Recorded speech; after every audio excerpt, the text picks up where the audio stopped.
قرض، اتنا قرض ہو کہ لاکھوں کروڑوں قرض ہو، انشاءاللہ چند ہی دن میں اس کے لیے راہ نکل آئے گی اور آپ کے تمام قرضیں انشاءاللہ العزیز ختم ہو جائیں گے۔ چھوٹی سی ویڈیو آپ کی زندگی کا کایا پلٹ دے گی انشاءاللہ۔ آج کل آپ کو پتہ ہے کہ ہر کوئی یا تو قرض سے پریشان ہے یا مالی پریشانی ہے، بھئی خرچہ پورا نہیں ہو رہا گھر کا، یا جادو سے پریشان ہے، بندش سے پریشان ہے۔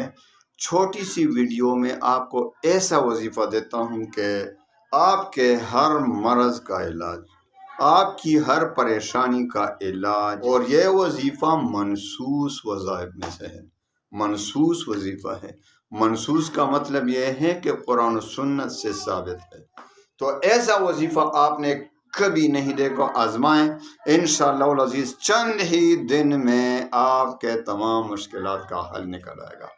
بندش ختم، مالی پریشانی ختم، قرض، اتنا قرض ہو کہ لاکھوں کروڑوں قرض ہو، انشاءاللہ چند ہی دن میں اس کے لیے راہ نکل آئے گی اور آپ کے تمام قرضیں انشاءاللہ العزیز ختم ہو جائیں گے۔ اجازت عام ہے، کوئی بھی اجازت نہ مانگے، ہر مسلمان کو اجازت ہے۔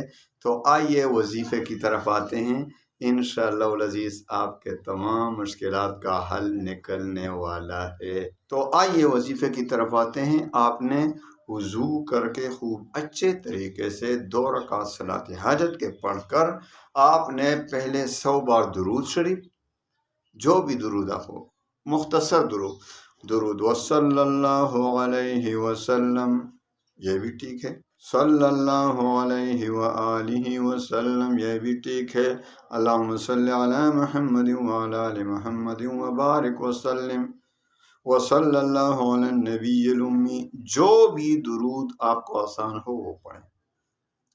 اور 100 بار درود کے بعد آپ پڑھیں لا حول ولا قوت الا باللہ، لا حول ولا قوت الا باللہ، لا حول ولا قوت الا باللہ، 500 مرتبہ لا حول پڑھیں، لا حول ولا قوت۔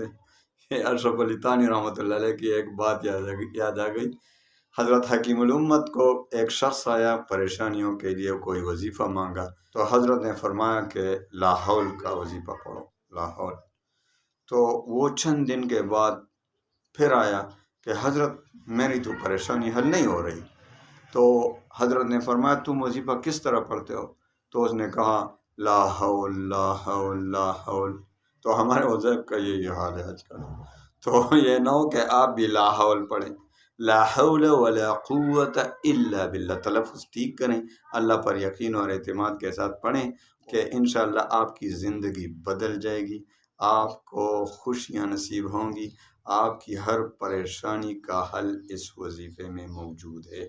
یہ تمام پریشانیوں اور تمام بند تالوں کے لیے چابی ہے، ایسی چابی جو ہر تالے کو، ہر پریشانی کے تالے کو کھول لے گا انشاءاللہ۔ اللہ تعالیٰ تمام مسلمانوں کی پریشانیاں، غموم و ہموم کو خوشیوں میں بدل دے۔ وآخر دعوانا